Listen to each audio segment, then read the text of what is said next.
E vamos que vamos. Começando então. Dos itens abaixo, qual não é analisado ao realizar a API de um cliente? O que não entra quando a gente está fazendo a API de um cliente?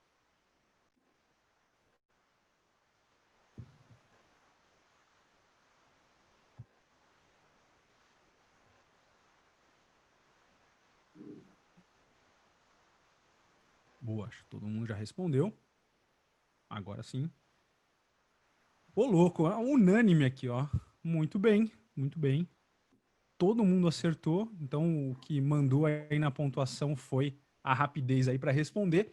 Só fazendo um comentário então sobre a questão, né? Quando a gente fala de adequação ao perfil do investidor, a gente sempre vai considerar aspectos mais macro, né? Aspectos mais perenes, aquilo que tem de perspectiva para a próxima reunião do Copom, até uma informação útil do ponto de vista de alocação de ativos, né? Quando você vai montar uma carteira para o cliente, dá para você pensar no timing aí de certos ativos, né? Por exemplo, títulos públicos, de acordo com o que você tem aí de insight aí para a próxima reunião do Copom.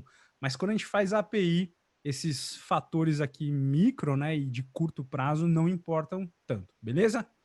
Então vamos ver aí como é que ficamos de ranking logo de cara. Rodrigo na ponta, Marília em segundo, Michel em terceiro, Mr. M, príncipe dos sortilégios em quarto, e Andréa Neri em quinto, mas todo mundo ali muito juntinho, né? Todo mundo acertou, mandou quem respondeu mais rápido. Vamos para a próxima, então, questão número 2. Esqueci de falar 15 questões hoje, hein? Quando a gente classifica produtos de investimento, qual dessas abaixo aqui a gente não põe na conta aí para classificar os produtos de investimento?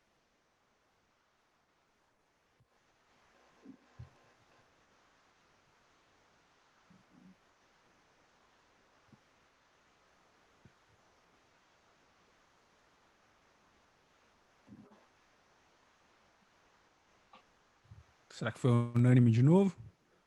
Opa, agora não foi não, hein? Agora rolou uma divisão aqui. Vamos comentar então. Quando a gente classifica produtos de investimento, o que a gente tem que olhar? Tudo que vai influenciar, de maneira geral, o risco para o investidor.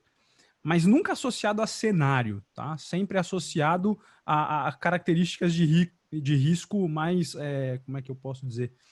Mais perenes, né? Mais macro. Então, o fechamento do câmbio no mês anterior não vai entrar aí na classificação de risco de um produto de investimento, porque é um fator de curto prazo, né? Agora, esses outros fatores aqui, por exemplo, a existência de garantias, né? Então, vamos supor que uma empresa está emitindo uma debenture, né? E aí você vai ver se essa debenture possui ou não garantias dadas pela empresa. Aí, dependendo do tipo de cota que você adquirir lá, pode ou não ter garantia. Se tem garantia, essa debenture é menos arriscada. Se não tem garantia, ela é mais arriscada. Então, isso entra, sim, na classificação de produto de investimento.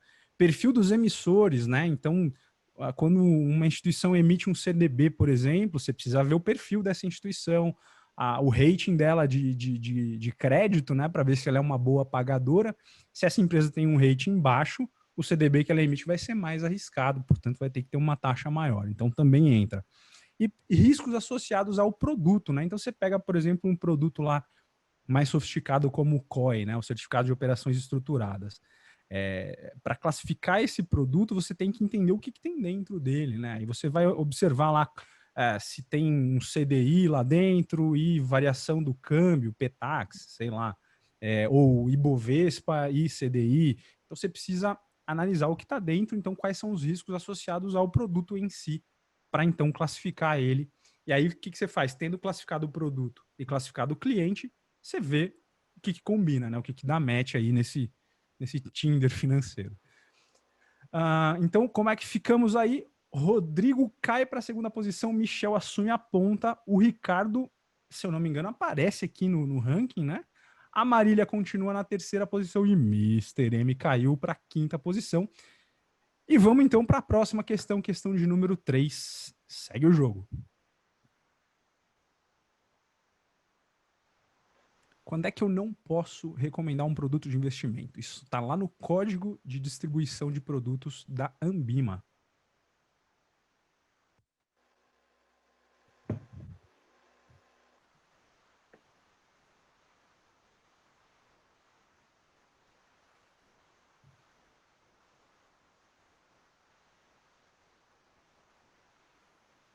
Opa, olha só, praticamente unânime aí, galera, acertou a questão, né?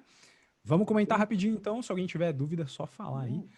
Mas o Código de Distribuição de Produtos de Investimento da Anbima recomenda, aliás, proíbe as instituições associadas que aderiram ao código de distribuir, de recomendar um produto de investimento, distribuir não, recomendar, se o perfil do cliente estiver desatualizado, né? Então, o cliente até pode investir em determinado produto, mas a instituição não pode recomendar esse produto para ele.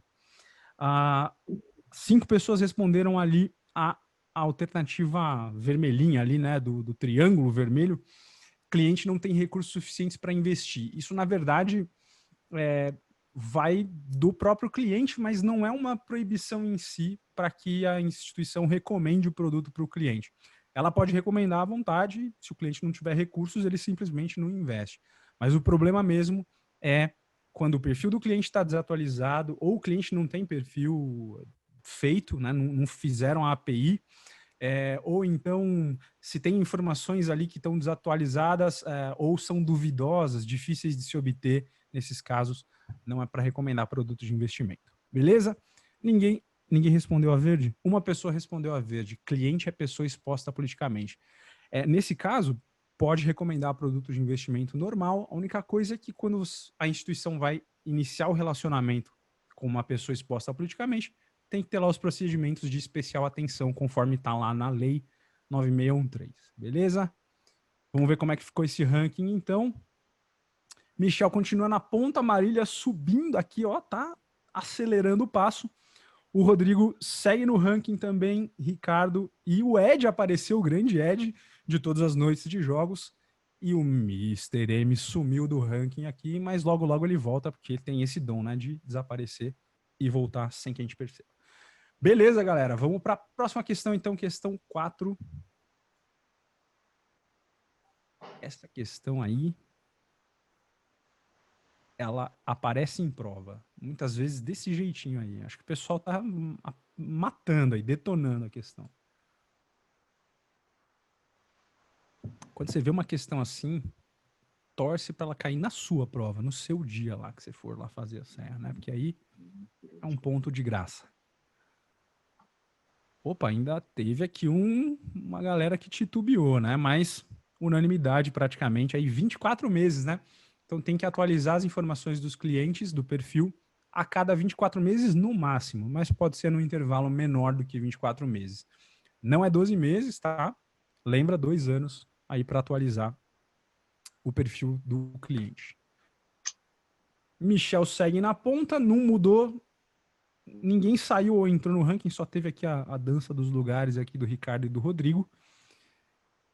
E o Ricardo, então, assume aí a terceira posição. Muito bem, nada de novo por aqui. Vamos para a próxima questão, que é a questão 5.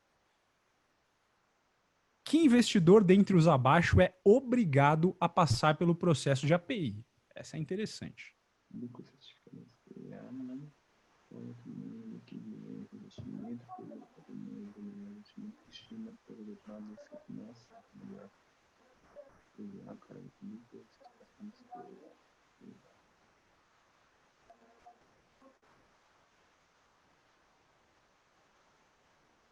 Acabando.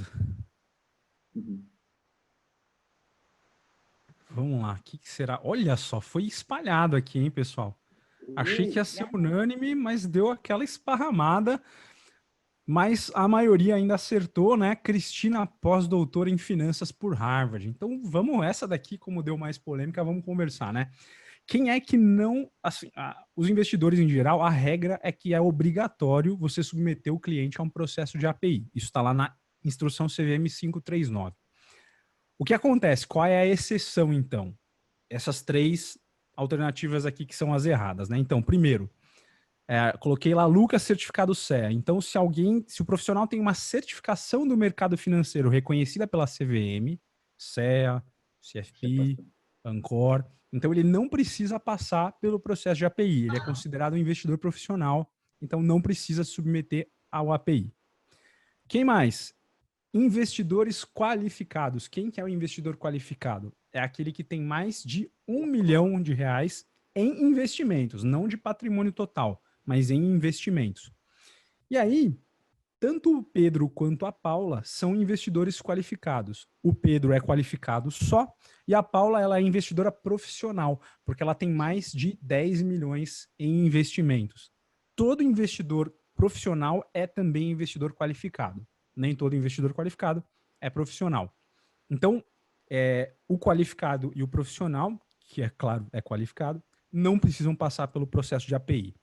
Aqui a Cristina, pós-doutora em finanças por Harvard, não importa o conhecimento de finanças que ela tenha, se ela não tem a certificação, e a alternativa não diz que ela tem, se ela não é investidor qualificado, e a alternativa não diz que ela é, então é obrigatório que ela passe pelo processo de API, beleza? Lembra disso, então, certificação e investidor qualificado. É o que costuma aparecer aí com mais frequência na prova.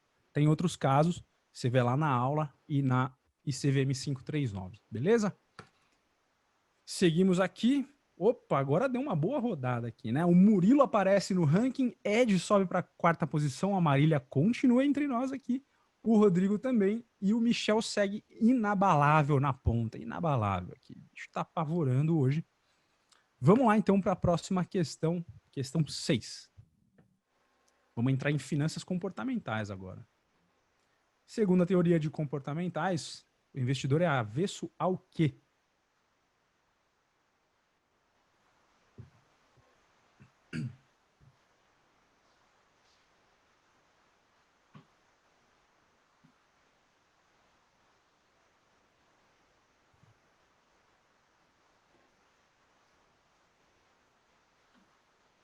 Yes! Ó, boa, boa. Pode comemorar, muito bem.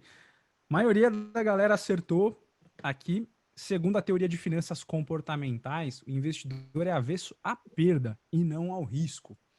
E aí, qual que é a prova dos 9 aí que os teóricos de finanças comportamentais exibem para provar que o investidor é avesso à perda?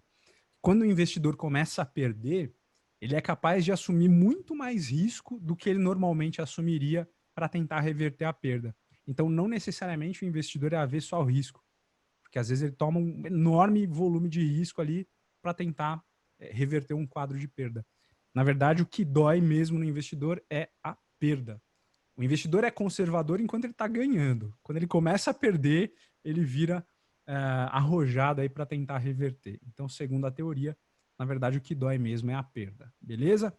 Risco de crédito não, né? Não tem relação direta com a aversão do investidor na teoria de finanças comportamentais. E volatilidade poderia ser um sinônimo aí de riscos, né? De forma geral. Mas não é a isso que o investidor é avesso, e sim a perdas. Beleza? Vamos olhar o ranking. Nada mudou, exceto a Marília chegando na 2ª posição aí, garfando o segundo lugar do Rodrigo. Ed e Murilo continuam ali nas mesmas posições. Michel domina soberano aí no pódio. Eu queria dizer que parece o São Paulo, mas não é verdade. Vamos lá, vamos que vamos. Próxima questão aí, questão de número 7.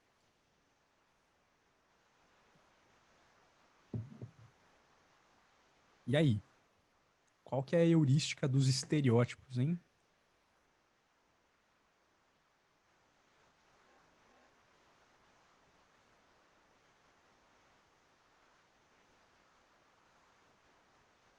Física, economia, era na hora de tomar decisão de investimento. Física, eu falei estereótipo, movimento nada. Ancoragem.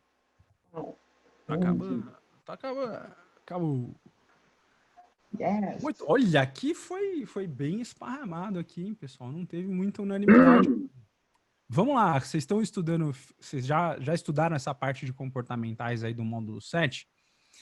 A gente tem uma heurística comportamental aí chamada de representatividade, que é você pegar um estereótipo, e aí na aula eu dou o exemplo que é o seguinte: meu pai trabalhou a vida inteira numa empresa lá, a empresa então foi a responsável por meu pai conseguir sustentar minha família.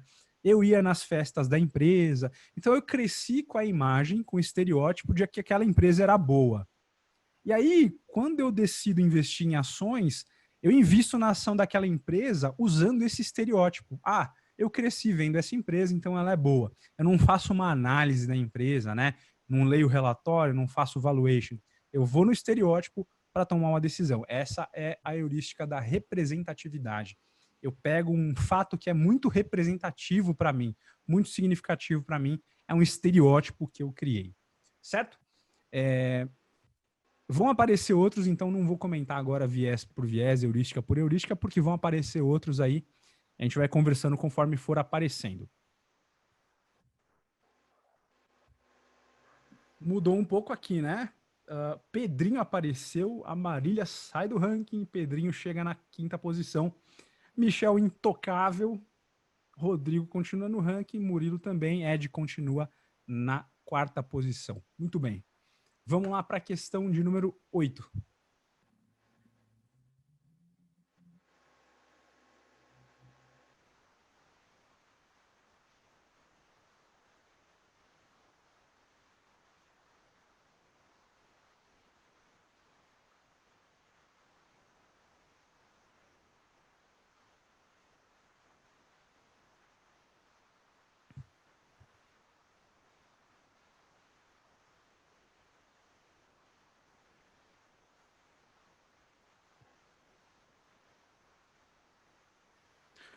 Boa, pessoal, boa. A maioria acertou aqui muito bem, né? A heurística da ancoragem é aquela que você não pode confundir. Lembra sempre que o investidor ele vai usar um número como âncora. Ele vai usar um número, ou pode ser uma probabilidade, ou pode ser uma taxa de retorno. Ele vai usar isso como âncora, ele vai se fixar nesse valor para tomar uma outra decisão, com uma situação que não necessariamente tem a ver. O exemplo que eu dou na aula. Bovespa fez IPO em 2007. O papel subiu nos primeiros pregões ali, teve uma alta muito boa, né? A galera gostou. BMF ia fazer a IPO 2 meses depois, se eu não me engano. Um monte de gente entrou em BMF porque estava ancorado no desempenho das ações da Bovespa do IPO anterior. Até que foi razoável o IPO da BMF, né? Eu lembro, mas não foi bombástico como foi o da Bovespa em termos de alta nos primeiros pregões. Mas a galera ficou no papel porque estava esperando o mesmo desempenho. Então, ancoragem sempre vai envolver um número, tá? Que vai servir de âncora para você tomar uma outra decisão, certo? Lembra disso, então lembra da âncora numérica. Como é que ficamos aqui? Nada mudou, nada mudou. Todo mundo acertou aqui, todo mundo pontuou, né? Só mudou, então, a numeração de pontos aí. Continua tudo a mesma coisa. Vamos para a questão 9. Mais uma questãozinha de comportamentais aí.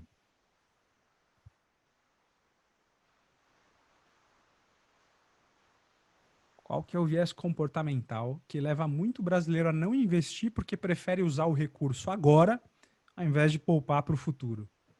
É o viés aí do crediário, né, que eu falo na aula.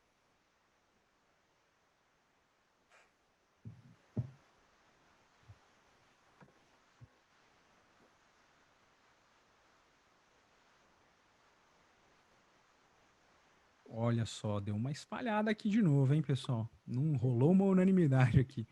Mas vamos lá, a maioria colocou aí desconto hiperbólico. Certinho, é isso aí. O desconto hiperbólico é então esse viés que me leva a atribuir mais importância para o presente do que para o futuro. Então, por exemplo, eu falo que é o viés do crediário porque uma pessoa se dispõe a pagar juros para ter um bem na hora. Então ela quer ter o prazer de ter aquele bem na hora, não quer esperar poupando para comprar à vista, ela prefere pagar juros para ter o bem na hora. Então dá mais valor para o presente do que para o futuro. Esse é um viés que atrapalha muito a vida financeira, né, de modo geral, porque o que impede uma pessoa de ter uma poupança quando ela tem uma capacidade de poupança é justamente optar por gastar toda a reserva que ela tem no ato, né? Consumir na hora, gastar na hora, usar para sua diversão, para ter os bens que ela quer, sei lá eu. Mas é atribuir mais valor ao dinheiro na mão na hora do que investir para ter mais dinheiro lá na frente. Esse é o viés do desconto hiperbólico. Muita gente colocou o movimento de manada aí, que é o vermelhinho, né? O movimento de manada é aquele no qual eu não quero agir sozinho. Se todo mundo está vendendo determinada ação, eu vendo também, porque vai que todo mundo se dá bem, menos eu, não quero passar por isso. Se todo mundo está comprando determinada ação, eu compro também, porque eu não quero ser o único a deixar de ganhar. Né? Então é um movimento que te leva a imitar o comportamento da média, né? Isso é muito comum em momentos de bolha, né? Em momentos de crise. A galera sai vendendo direto e a bolsa despenca porque todo mundo sai vendendo junto, né? Esse é um movimento de manada. E o efeito framing, esse aí é um pouquinho menos conhecido, né? Mas é um viés comportamental também, que é o seguinte: o modo de te apresentar em uma situação vai influenciar se a sua visão sobre essa situação vai ser positiva ou negativa. A situação é a mesma, só muda o modo de te apresentar. E pode mudar também o jeito como você enxerga. Então, por exemplo, falar que um fundo ficou 9 meses no azul no ano, certo? Ou então falar que o fundo ficou 3 meses no vermelho no ano. É a mesma informação, só muda o jeito de apresentar e pode mudar a sua visão sobre aquele fundo, dependendo de como for enquadrado. Por isso que tem esse nome, né? Efeito framing. Frame é moldura em inglês. Então, dependendo de como a situação for emoldurada, você tem uma visão diferente aí sobre a mesma situação, certo? Bora ver o ranking. Ih, acho que todo mundo errou aqui, hein, pessoal? Todo mundo do ranking Ô, errou. professor, Du, acho que não na aplicou. verdade zerou. Acho que não aplicou a pontuação nessa questão. Acho que para todo mundo. O pessoal que eu estava compartilhando aí que quem acertou zerou. Aqui também. Ih, que estranho, deu chute aqui então. Não, Tá se, bom. Estranho, porque tava normal aqui. Mas tudo bem, não prejudicou ninguém, nem favoreceu ninguém, então vamos continuar. Mas é estranho. Bom, bora lá para a próxima questão então. Considere a questão a seguir.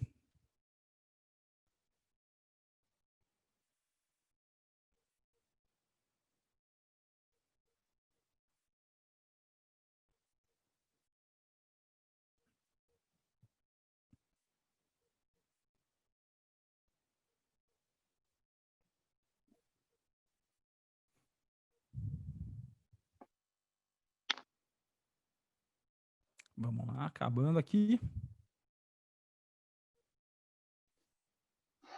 Boa, praticamente unânime aí, muito bem, né? Eu meio que dei a resposta para essa quando eu comentei na questão anterior, né? O movimento de manada é eu querer justamente seguir a manada. Não quero agir sozinho, porque o medo de eu errar sozinho é muito grande, né? Dói muito eu ser o único a me ferrar enquanto todo mundo está se dando bem.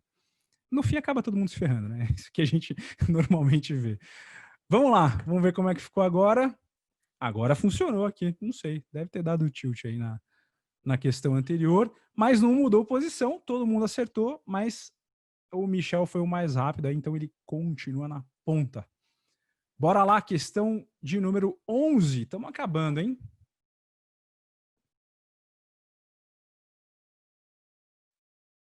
Em que etapa do processo de planejamento eu tenho que analisar situações de conflito de interesse e tratar disso com o cliente? Estamos entrando então na nossa matéria de processo de planejamento financeiro.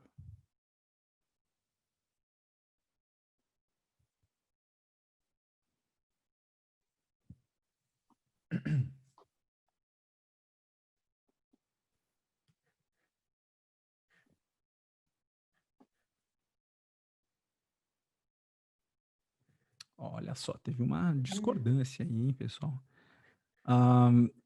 Mas a maioria acertou, né? Definir e estabelecer o relacionamento com o cliente. Então, a etapa em que a gente vai tratar de conflito de interesse é logo a de partida, né? Vamos recordar aqui rapidinho o que é conflito de interesse. É uma situação em que você vai estar diante de uma bifurcação aí de decisão, né?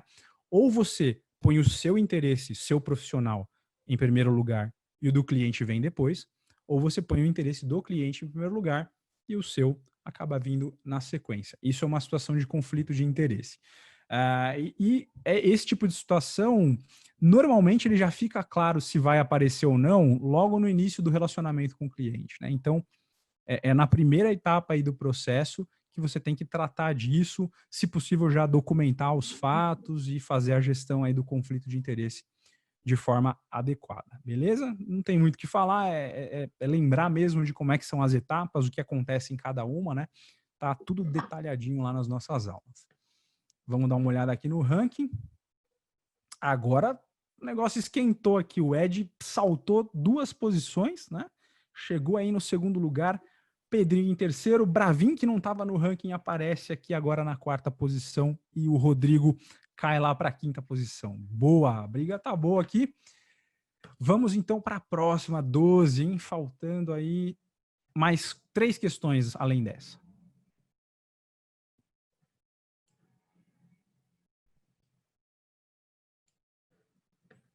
Quando é que a gente traça as estratégias aí de alocação de ativos, hein? Em qual etapa do processo?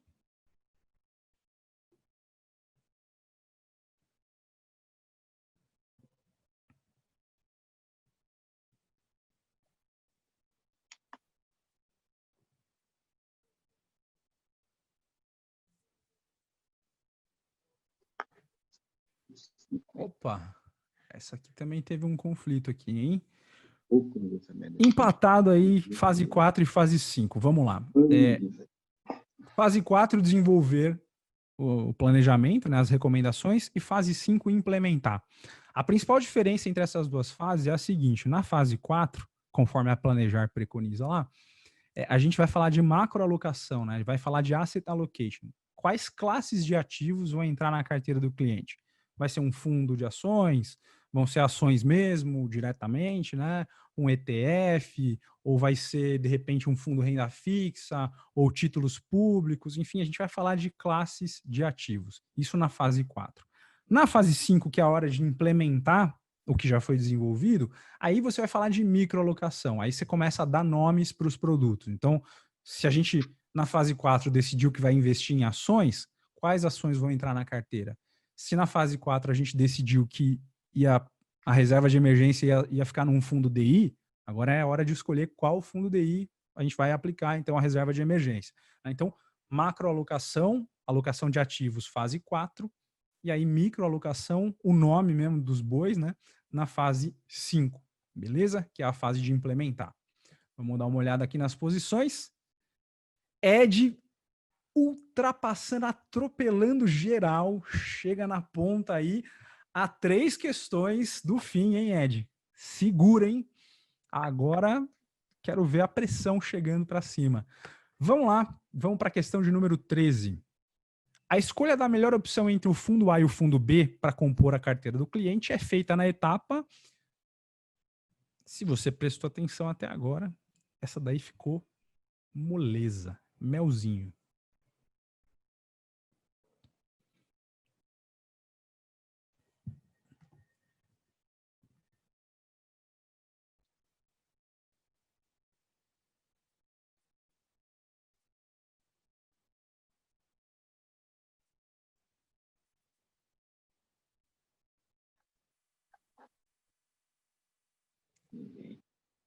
E a maioria esmagadora marca implementar. Muito bem, ó. Quem marcou implementar ouviu a aula ou prestou atenção no que eu acabei de falar, né?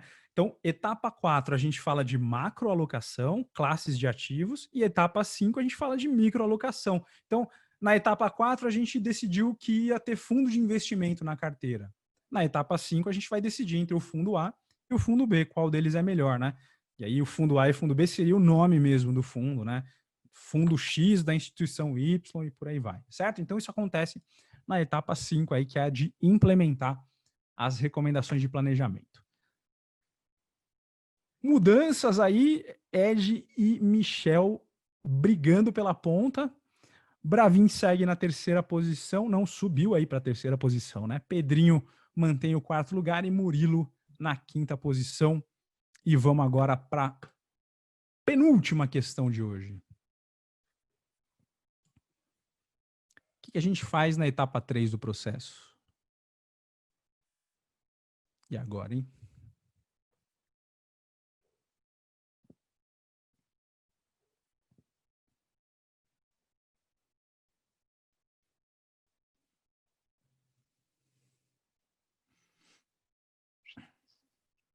Elaboração da política de investimento. Será? Yes. Vamos ver, vamos ver. Ô, louco, essa aqui deu confusão, hein, pessoal? Cada um botou uma coisa aí.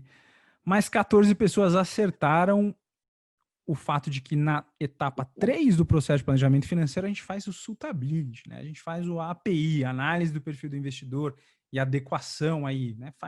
Traça o perfil de risco do investidor. Isso acontece na etapa 3, certo? Do processo de planejamento financeiro. Na etapa 4 é que a gente faz a política de investimentos. É quando a gente está desenvolvendo as recomendações, aí a gente elabora a política de investimentos. Mas numa etapa anterior, a gente já tem que ter traçado o perfil do investidor, aí feito o suitability, né? Para depois falar quais classes de ativos se adequam a esse investidor. Beleza? Então, resposta certa aí, verdinho, suitability, na etapa 3 do processo de planejamento financeiro. Só para dar uma revisada aí, né? Coleta de informações é na etapa 2. Coletar informações do cliente, né? O nome ajuda a decorar. Política de investimentos, etapa 4. Implementação das recomendações, etapa 5. Suitability, etapa 3. Não mudou muita coisa. Pedrinho mantém terceira posição e Rodrigo reaparece aqui no nosso ranking na 5ª posição. Michel e Ed ainda brigando, mas agora só tem mais uma. E eu tô achando que o Michel vai levar, hein? Vamos lá. Última questão. Essa daí dá para fazer na cabeça, hein? Se não, pega a calculadora.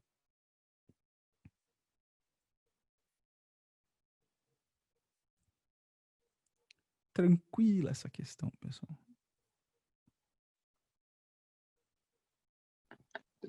10, 30.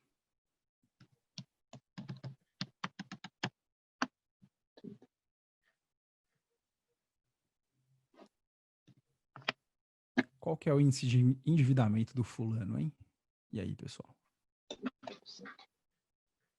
que será que vai acontecer agora, hein? Muito bem, muito bem. Maioria esmagadora acertou aí, né? O índice de endividamento, então, o que a gente faz? A gente pega o total de gastos com dívidas, né? O total das dívidas, divide pela renda líquida aí, né? Então, 3 mil dividido por 10 mil, dá aí 30% o índice de endividamento do fulano. Isso está lá na parte de planejamento financeiro também no módulo 7, né? Se você ficou com dúvida, volta lá e dá uma boa revisada. Beleza? Vamos ver como é que terminamos aí a nossa noite, então. Qual vai ser o nosso pódio em terceiro lugar? Bravin! Bravo, Bravin. Muito bom. Edek Rodrigues na segunda posição e aquele que eu tinha dito que ia levar, hein? Não era torcida, era só uma constatação. Michel levou o jogo de hoje. Pode comemorar. Abre, como é que é? A chaveja, como me disseram, né? Abre a chaveja e comemora. Michel levou aí o Kahoot de hoje.